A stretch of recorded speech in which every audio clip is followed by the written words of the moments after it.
Hello everyone, कैसे हैं आप लोग। आज हम और टू स्काईलार्क का सेकंड वाला पार्ट देखने वाले हैं और सेकंड वाले पार्ट में हम हमारे बचे हुए एमसीक्यूज की सीरीज को कंप्लीट करेंगे जो कि 26 टू 50 है क्वेश्चंस हैं। ओके, तो चलिए हम शुरू करते हैं हमारे बचे हुए एमसीक्यूज वाला पार्ट। और उससे पहले अगर आप चैनल पर नए हैं तो चैनल को सब्सक्राइब कर दीजिएगा और बेल आइकन को प्रेस कर दीजिएगा।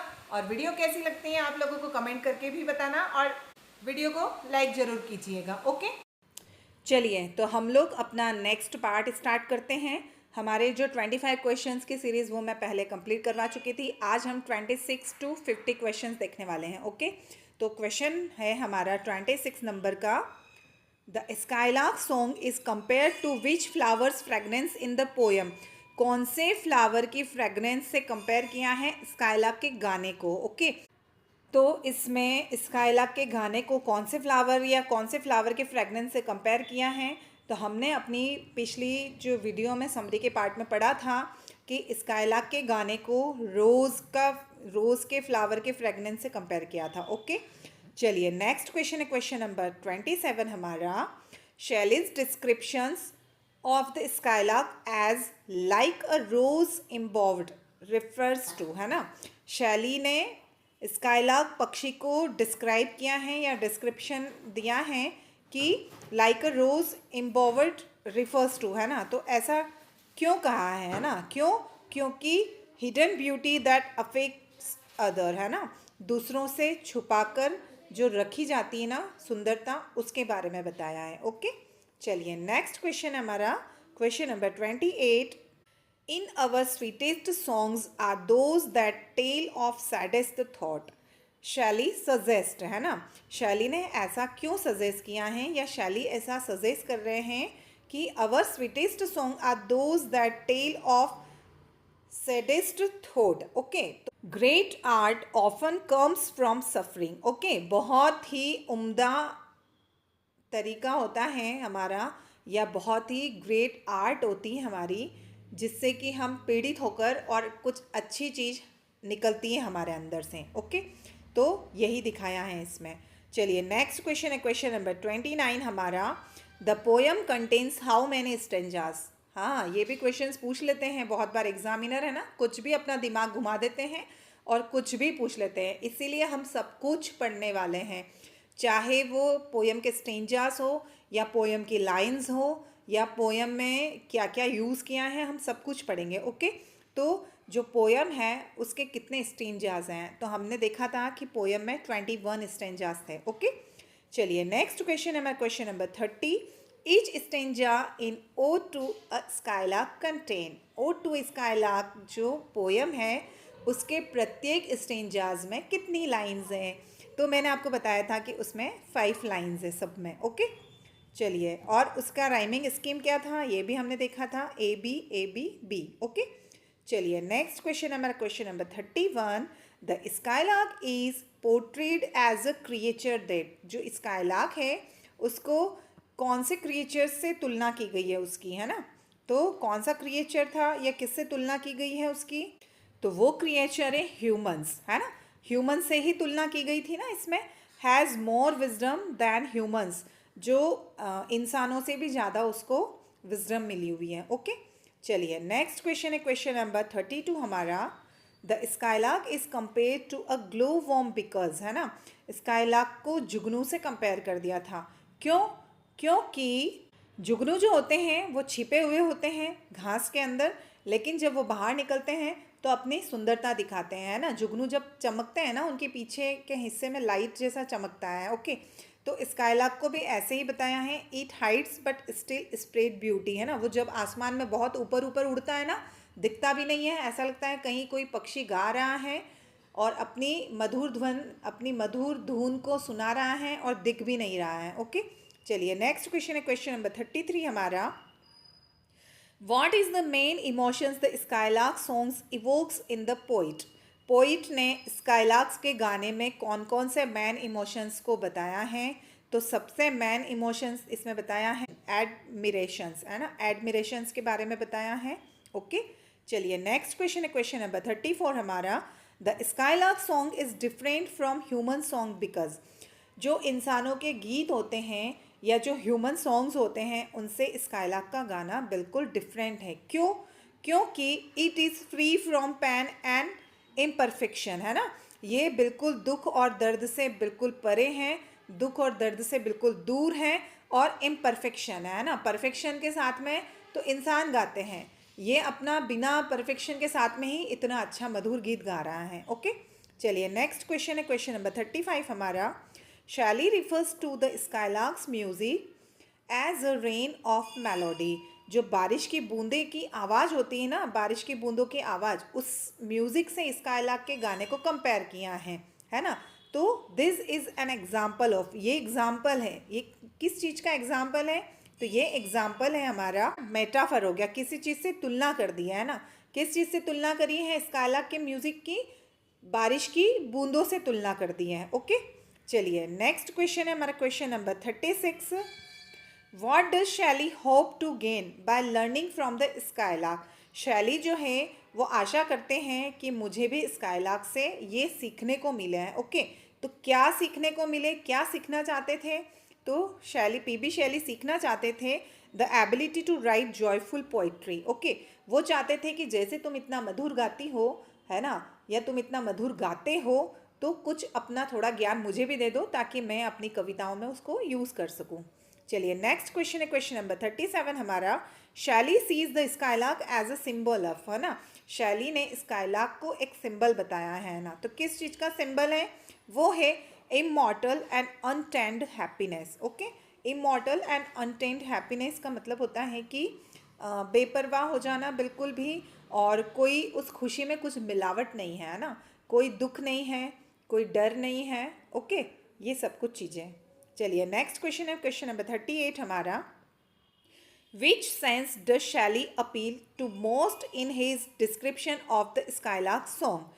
कौन से सेंस के बारे में शैली ने सबसे ज़्यादा बताया है कि स्काईलार्क का गाना ऐसा है ना। उन्होंने सबसे ज़्यादा उसको डिस्क्राइब किया है हियरिंग से। ओके, किस चीज़ से? हियरिंग से, क्योंकि उन्होंने उसको सुना ही था। कौन सी सेंस से उन्होंने यूज़ किया था? तो उन्होंने अपने कानों से ही तो सुना था, है ना। पीबी शैली ने कौन से सेंस को यूज़ किया था सबसे ज़्यादा? तो उन्होंने सुना था। बार बार बोल रहे हैं कि मैं तुम्हारा गाना सुनता हूँ, सुनता हूँ, सुनता हूँ। ओके, तो हियरिंग इसमें सेंस का यूज़ किया गया है। चलिए नेक्स्ट क्वेश्चन है, क्वेश्चन नंबर 39 हमारा। What does the skylark do while flying higher and higher. जब स्काईलार्क बहुत ऊपर और बहुत ऊपर तक उड़ता रहता है तो वो क्या करता रहता है ना। तो वो क्या करता है? सिंग्स कंटिन्यूअसली, है ना, वो गाता ही रहता है, कंटिन्यू गाता रहता है वो। ओके, चलिए नेक्स्ट क्वेश्चन है, क्वेश्चन नंबर 40 हमारा। विच quality of human life does शैली से प्रिवेंट्स परफेक्ट हैप्पीनेस, है ना। कौन सी क्वालिटी इंसानों की शैली ने बताई है जो कि प्रिवेंट्स परफेक्ट हैप्पीनेस, है ना, जो कि हैप्पीनेस को, बिल्कुल परफेक्ट हैप्पीनेस को प्रिवेंट करती है ना। तो वो कौन सी क्वालिटी है? वो क्वालिटी है इंसानों की डेथ एंड डिज़ायर। कौन सी क्वालिटी है वो? Death and desire. ओके, चलिए नेक्स्ट क्वेश्चन है, क्वेश्चन नंबर 41 हमारा। The skylark is unseen but heard, this emphasize which idea. जो स्काईलार्क है वो दिख नहीं रहा है लेकिन वो सुनाई ज़रूर दे रहा है, उसका जो वॉल्यूम है वो सुनाई ज़रूर दे रहा है ना। तो ये जो लाइन है ये किस चीज़ को बताती है, या इसमें कौन सा आइडियाज़ एम्फेसाइज होता है? ओके, तो इसमें mystery and purity of beauty. Okay, इसमें मिस्ट्री एंड प्योरिटी दोनों दिखाया है कि वो जो स्काईलार्क है वो दिख नहीं रहा है, तो ये एक मिस्ट्री है, लेकिन उसका गाना सुनाई दे रहा है, तो ये प्योरिटी ऑफ ब्यूटी है। ओके, चलिए नेक्स्ट क्वेश्चन है हमारा, क्वेश्चन नंबर 42 है हमारा। The line sound of vernal showers on the twinkling grass is an example of. जो बारिश की बूंदों की आवाज़ है ना, जो बारिश की बूंदें आती हैं और फिर घास के ऊपर आकर वो बैठ जाती हैं, ओस की बूंदें बन जाती हैं और ट्विंकलिंग करती हैं, तो ये चीज़ किस चीज़ का एग्जाम्पल है ना।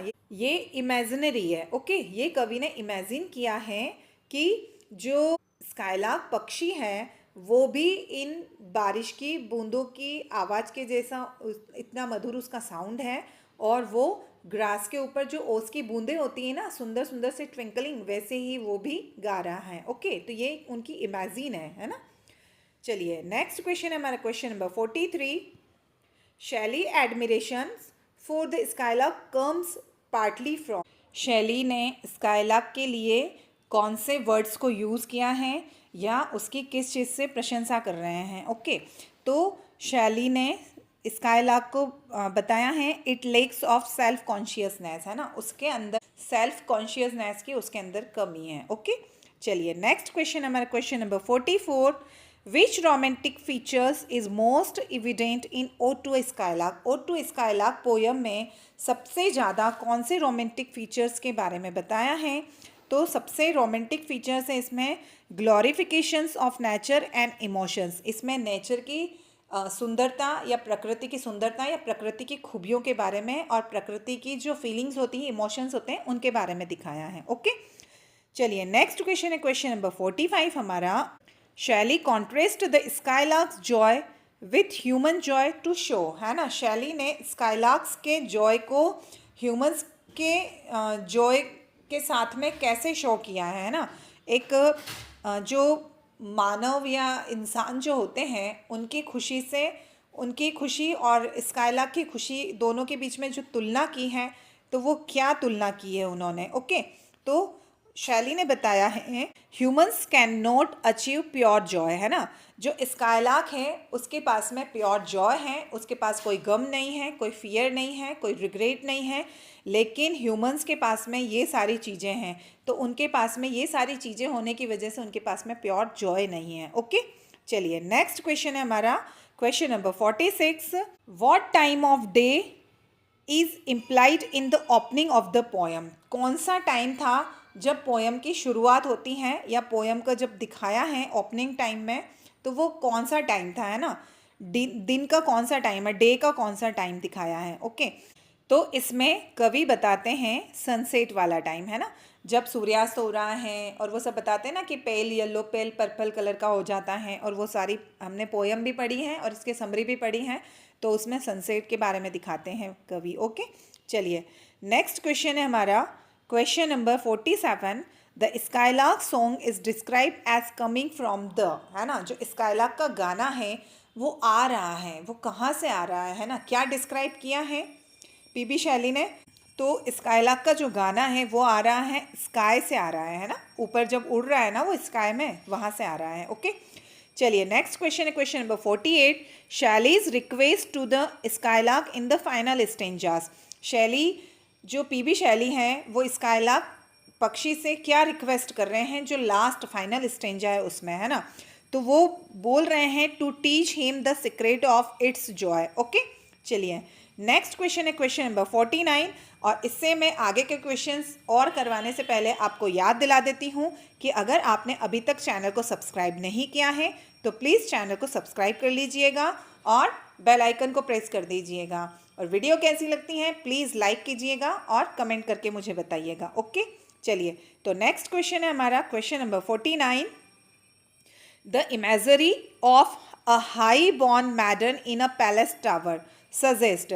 जो अ हाई बॉर्न मैडन है या एक कुलीन लड़की है या एक राजकुमारी है, वो पैलेस के टावर पर खड़ी हुई हैं, तो ये किस चीज़ को सजेस्ट कर रहा है, ये इमेजिन कर रहा है किस चीज़ को। ओके, तो ये इमेजिन कर रहा है आइसोलेशन एंड ब्यूटी को, है ना। जो कि एक सुंदर राजकुमारी है और वो अकेले में अपने प्रेम गीत गा रही है ना, प्रेम के गीत गा रही थी, ऐसा उसमें दिखाया है।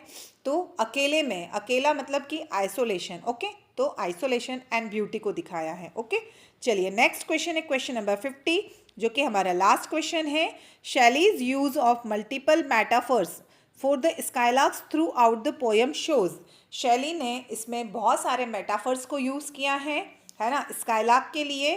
तो वो इस पोएम में दिखाते हैं, वो क्या चीज़ को दिखा रहे हैं। ओके, तो इसका आंसर आप लोगों को मुझे कमेंट बॉक्स में करके बताना पड़ेगा, और आप लोगों को वीडियो कैसी लगती हैं वो भी मुझे कमेंट करके बताइएगा। ओके, चलिए बाय बाय, थैंक यू।